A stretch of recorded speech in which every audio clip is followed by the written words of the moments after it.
নেপালের বিপক্ষে প্রীতি ম্যাচে আজ মাঠে নামবে বাংলাদেশ। ভারত ম্যাচের প্রস্তুতি হিসেবে এই ম্যাচকে সর্বোচ্চ গুরুত্ব দিচ্ছেন কোচ হ্যাভিয়ার কাবরেরা। তার লক্ষ্য নেপালকে হারিয়ে আত্মবিশ্বাস বাড়ানো। তবে প্রতিপক্ষকে হালকাভাবে নিচ্ছেন না অধিনায়ক জামাল ভুঁইয়া। অন্যদিকে হামজা চৌধুরীর সঙ্গে খেলতে মুখিয়ে আছে পুরো নেপাল দল।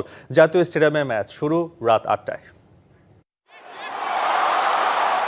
প্রস্তুত জাতীয় স্টেডিয়াম, প্রস্তুত বাংলাদেশ দল। নেপালের বিপক্ষে প্রীতি ম্যাচকে সামনে রেখে পূর্ণাঙ্গ স্কোয়াড নিয়ে প্রথমবারের মতো অনুশীলনে ব্যস্ত কোচ হ্যাভিয়ার কাবরেরা।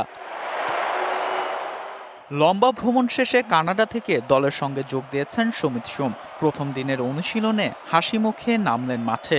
ক্লান্তি ভুলে নতুন উদ্যমে মিশে যান সতীর্থদের সাথে। তবে ইনজুরির কারণে নেপালের বিপক্ষে মাঠে নামা অনিশ্চিত শেখ মোরসালিনের। নেপাল ম্যাচের একাদশে বেশ কয়েকজনকে সুযোগ দেওয়ার পক্ষে coach heavier Cabrera. Final training sessions and we have a good challenge, a good preparation match tomorrow. নেপালের বিপক্ষে আমরা একই মানসিকতা নিয়ে খেলব। যেভাবে আমরা ভারতের বিপক্ষে খেলতে চাই, এই ম্যাচটাকে আমরা সর্বোচ্চ গুরুত্ব দিচ্ছি। আমরা জয়ের ধারায় ফিরতে চাই।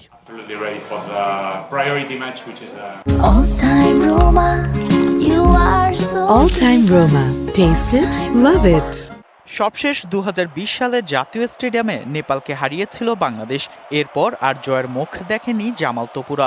বর্তমানে নেপালের ৮ ফুটবলার খেলছে বাংলাদেশ প্রিমিয়ার লিগে। নেপালদের প্রতিপক্ষ হিসেবে মোটেও হালকাভাবে নিচ্ছে না বাংলাদেশের অধিনায়ক জামাল ভুঁইয়া। আমরা আন্ডার এস্টিমেট করি না। আমরা জানি নেপাল স্ট্রং টিম আর ডিফিকাল্ট টিম, বাট অফকোর্স ওরা এইখানে খেলতেছে, সো এটা আমার জন্য অ্যাডভান্টেজ। এদিকে বাংলাদেশের বিপক্ষে খেলতে পুরোপুরি প্রস্তুত নেপাল দল। তবে এক হামজাকে নিয়ে পড়ে থাকতে চান না নেপালের কোচ। স্বাগতিকদের বিপক্ষে সেরাটা দিতেই প্রস্তুত সফরকারীরা।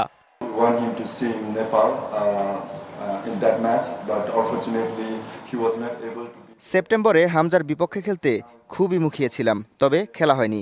এবার আমি সহ নেপালিজরা খুবই এক্সাইটেড, হামজার সাথে খেলতে পারবো।